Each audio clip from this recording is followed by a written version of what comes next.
protective measures, oh premeditated pleasure, countless hours, designing power. What's the purpose? A million lives, there ain't no chance we're gonna survive. Your deadly design,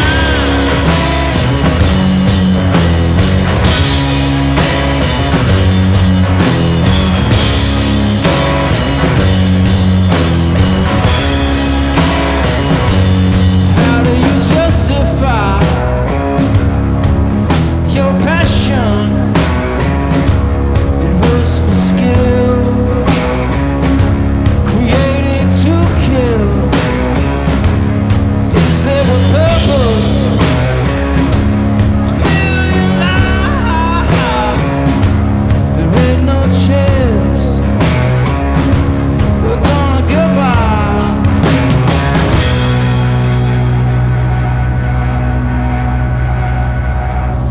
Your deadly design.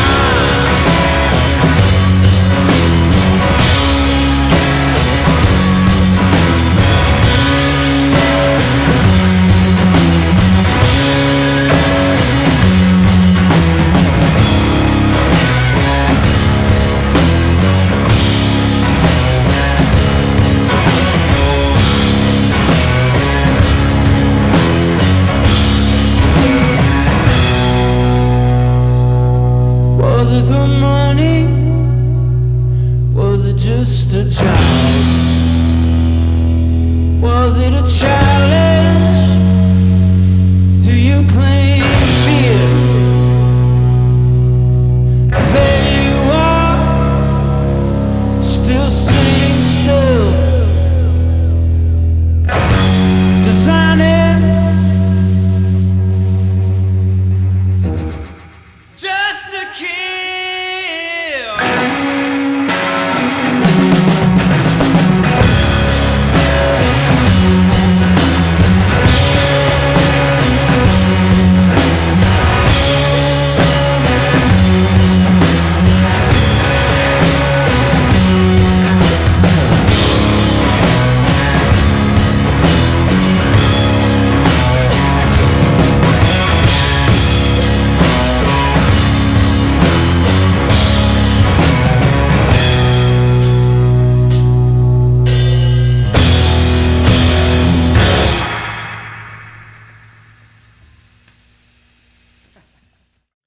We are back with the Swift Drag here with Will and David. Guys, you killed it. Thank you for giving us such a fantastic set today. Dude, thank you for having us, man. This is Appreciate it. like this is our ideal spot. We really love performing live, and especially in like small, intimate settings like this. So it's been great. Yeah. Nice room. Nice room. Yeah. Yeah, the pleasure's all ours, man. Yeah, we're really stoked. I thought you guys did such a unique thing from anything we've really had thus far, being a two-piece, right? Mhm. And having all these different sonic elements that you guys have integrated into a live set that we got to capture on video. I think it's so rad and so unique. As we're getting into it, why don't we just start at the beginning? For each of you, where are you from and how did this project come together for you both? Yeah. So I'm pretty much from Austin. I've been playing in Austin since 2005, I guess, roughly. In multiple bands, different variations, and kind of got to a point where I was done with the band thing, and I was like, man, I was in a 3-piece band that didn't have a bass player, and so I had always had this like fascination of like creating as much sound as I could without a bass player. I play Yeah. bass as well, so I like come from that side of the spectrum too, but musically. But so I kind of like just literally had this fascination of trying to like create as much sound as I could with the guitar, and be able to like stylistically kind of cover both parts of the spectrum, sonically. And so eventually my bands died out, and I was like, man, I really would like to be in a 2-piece band and like, have this sound that I've been working on. I really want to like develop it, and just need to find the right drummer. And being in Austin, drummers are hard to come by, right? Everybody's working, and I was like, I'm gonna reach out and kind of just see out in the internet, land, and put an ad on Craigslist with some demos and see if anybody's interested in taking part in what I was, kind of had in my head. And luckily, I put one out there and met David Jobe. Yeah. And I thought I would never be in a two-piece. But I'm originally from Muskogee, Oklahoma. I'm a Hokie from Muskogee. Yes, sir. Born and bred. But I moved down here in 2013. Yeah, sounds right. And Will was really the first musical endeavor and the only one I've stuck with. So here we are. He posted some stuff. We met, realized neither one of us were axe murderers, and we kind of hit it off. And, here we are having a good time. Yeah, it was one of my very, like, one of the things I was like, I had to find, because like musically, I like rhythmically, I have this like backbeat kind of thing that I just kind of live in general. I was like, finding a drummer that lives in that space is going to be really difficult, because like some people are really on top of the beat and busy. And like the first time we got together to play, David was literally playing a suitcase in my rehearsal space at my house. And I was like, he's got, like, I knew instantly he had the feel for what, like to complement what I was doing musically. And it fits really well. Yeah, I absolutely agree. Like, one thing I noticed in the set is there's never a moment where you guys are stepping on each other's toes. It's so tasteful in the way that you guys have taken these songs, and there's highlighted moments. There's moments where you're going crazy, where the guitar's distorted and you're really digging in. And then David, like, there were moments where some of your fills were so incredible, man. I really loved that. And Thank you. But you guys always gave each other the space to do that, and you can tell you've been playing a while through that. Yeah, it's one thing I've always, as a listener to music, I've always liked the 3-piece band. And essentially we're 3-piece, and I like to say we're almost a 4-piece, right, with the amount of sound that we're layers sonically that we're putting together. But like, there's something as a listener when you're watching a 3-piece band, and you've got drums and a vocalist with a guitar and bass, and like it's really easy to absorb all those things at once. Something about that 4-piece band is like, as soon as you introduce that extra element, it's kind of like you're either like focused over here or you're focused over there. And so like dynamics became a really important part of a 2-piece band. It's like building the layers, and like giving a space for the drums and giving a space for the bass and the guitar. And like, so that when somebody's watching it, they can kind of absorb everything that's happening, at once. Yeah. Space for a drummer is kind of an odd thing because working drummers can tell you pocket pays. Nobody's there to see the drummer. Yes, sir. They are there to see the singer-songwriter or whoever's out front. So being a duo, again, I never saw myself in this because it can get very garage band, in my opinion, very quickly. But I like the path that we have found. But because it is a duo, I can play out a little bit more. I can thrash, and that's a space that, if you're in a big band, you can't fill as a drummer. You're stepping on people. Like right, he's got some extra room to kind of stretch his legs. Yeah. So it is an interesting scenario that I have that space, and with the huge kick that I play, we make a lot of sound for 2 people, but it is a space that's unconventional to a lot of drummers. Yeah, absolutely. Like, sonically, the setup was so interesting. Coming from a musician's perspective, it's like, Will, you're running your guitar into 2 amps to mix sounds, and then you're also running it into the bass rig to get that low end. And then you found a way to blend it. Thank you. Yeah, and in the same way, David, that 30-inch kick drum, like, what a unique piece that sets you apart as a band. And I know from us chatting a little bit, there's a little bit of a story there. Do you want to tell us a little bit about how that came to be? Sure. I came down to Austin, and I was already kind of building some custom drums and dabbling in classics. Once you've played for a while and you've played different brands, you gravitate to certain things. But I fell in love with 60s and 70s Ludwigs. And I saw it pop up online, and I actually bought it from an estate sale. There was a gentleman that had a traveling variety show. I think he was a magician, if I remember correctly. But it was just it was a marching bass drum that I'm pretty sure Carney had hand painted light blue and with red hoops. And I saw it, and I'm like, you know what? I can make an awesome bass drum out of that. It's going to be something crazy that nobody else has. And, I'm kind of a unique person. So just jumped on, refinished it, built a kit around it. But it's a 62 Ludwig marching bass drum. But it's almost the third member of the band at this point. I don't remember how you, I'm trying to remember what happened and how we decided it needed to be our third member essentially of the band. I think just dragging it around and getting recognized. I remember, I'm trying to remember when you told me about it, and I was like, and because obviously we talked about him, like brought it in as a tom Right. first of all, which Right. was really strange. Right, it's a gigantic, massive tom, like a timpani almost, right? Yeah. Oh yeah.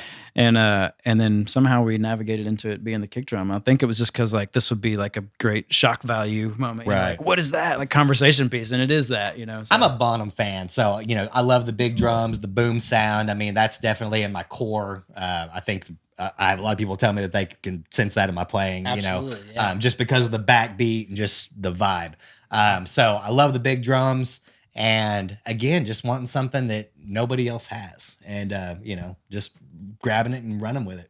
Yeah, no, I loved it as we were doing sound check today and we were talking through the kick sound and how Mikey, you're like, we catch them mostly in the overheads. I was like, that's the most Zeppelin thing I've ever heard. Yeah, it fills up a lot of space, no doubt. Yeah, But I yeah. love it. It's so unique and so cool. And it is kind of like, it makes a statement. It totally is like that third member thing, which Yeah. is really rad.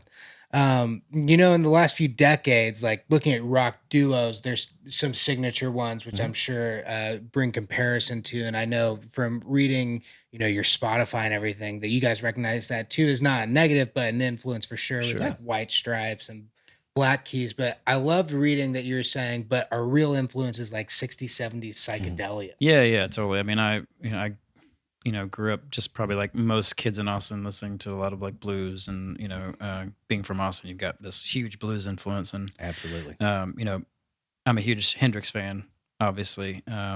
I wouldn't say I listened to him as much as I did growing up, but Right. it's ingrained to me in that kind of stylistically, but it's, and being from growing up in the 90s, like how could you not be influenced by grunge, right? So there's there's definitely a lot of grunge in there too. So it's like the cool like melding of like 60s, 70s psychedelia and grunge, and that kind of and blues. Yeah. Absolutely.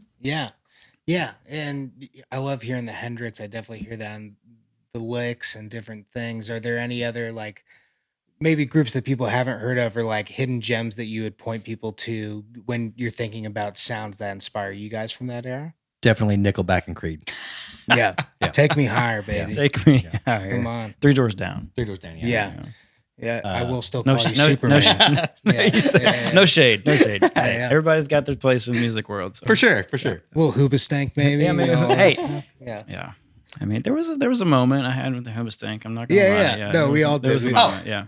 I've got all of them on my playlist Yeah, at yeah. some point. There's Right now. probably- I mean, I'm not going to lie to you. There's probably for some sure. that I Yeah, shouldn't throw. Yeah, I mean, Totally. We all have the CDs in like a little flip binder Yeah, somewhere yeah, that so- needs to be dusted off. 100%. I still have It all one, has its yeah. place. Yeah.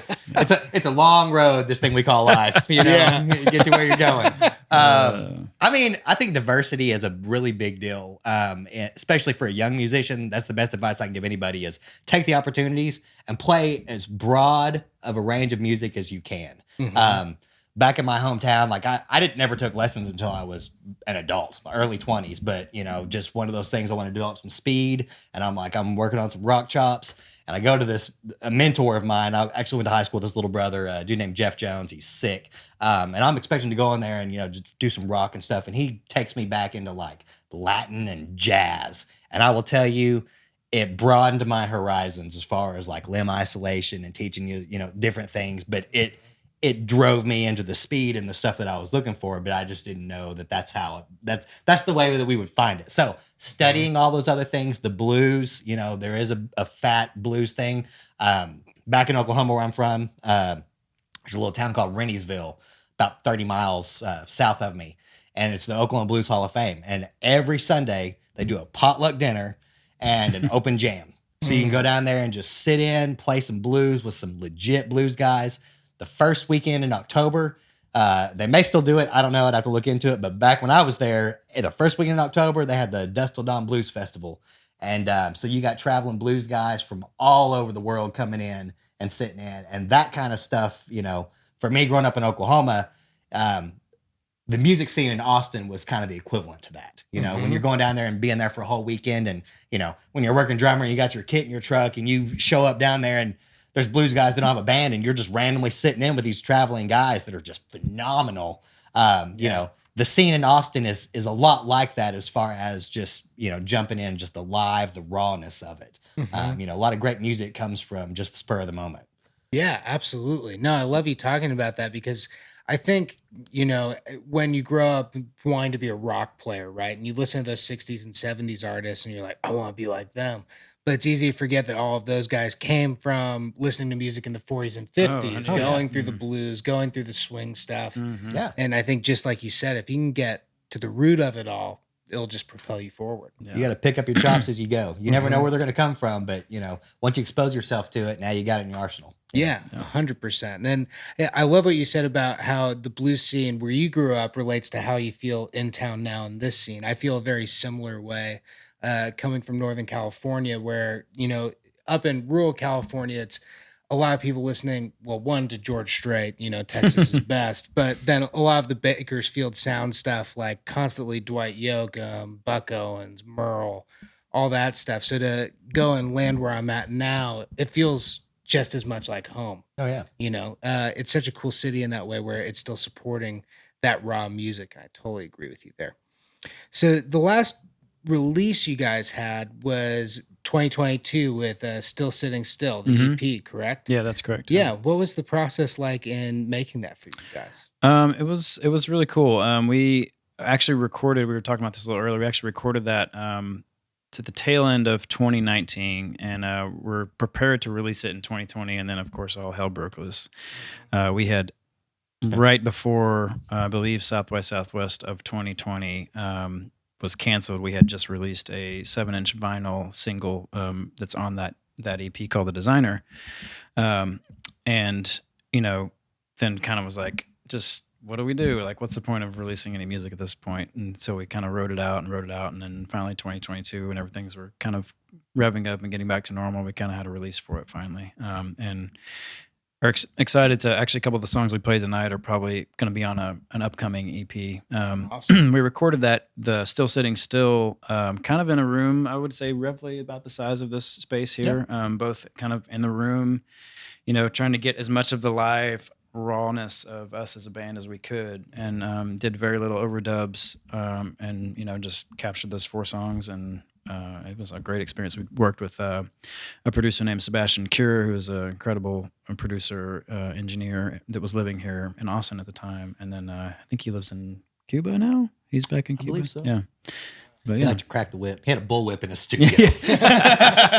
Yeah. but yeah, it was great to work with something like we had been in a couple situations. We tried, multiple different things in studios, and so trying to do like the click track thing and like be real sterile with it, and it just didn't work out for us. Sure. Like the vibe and energy that we play together, live is really what's important. So we just kind of went with that, and we're happy to work with somebody that was like, yeah, let's do it, and just like go all in and like just mic everything up in the room and do your thing, and it worked best for us. So Yeah, no, totally. I think, workflow when you're making a record can change the whole game, right? And absolutely, yeah. sometimes like click and having options is the way to go, but sometimes, and I think as we are seeing with you guys' set today, like set mics in front of people and just let them sound Yeah. like what they sound like. Yeah, It's totally. the best thing. Right. We just show up and have fun. I mean, Yeah, honestly, you can like, tell. you tell me where to be, we'll show up, set up, and just rock it. 100%. Yeah. Yeah. It's been such a joy to have you guys today, and also get to know you through just chatting. Before, we get into more music, is there anything we can plug, anything coming up that the people should know about? Yeah, we have a single on the horizon, and we actually played it tonight, so you can get a preview of it. It's actually called, originally it was called Wanted, but I think it's going to be called Fuse. Yep. And we're hoping to release that early in the fall. Yeah. Yeah, I think so. Yeah. Beautiful. Everybody, we're here with the Swift Drag. Keep listening for more music. Thanks for having us. Absolutely.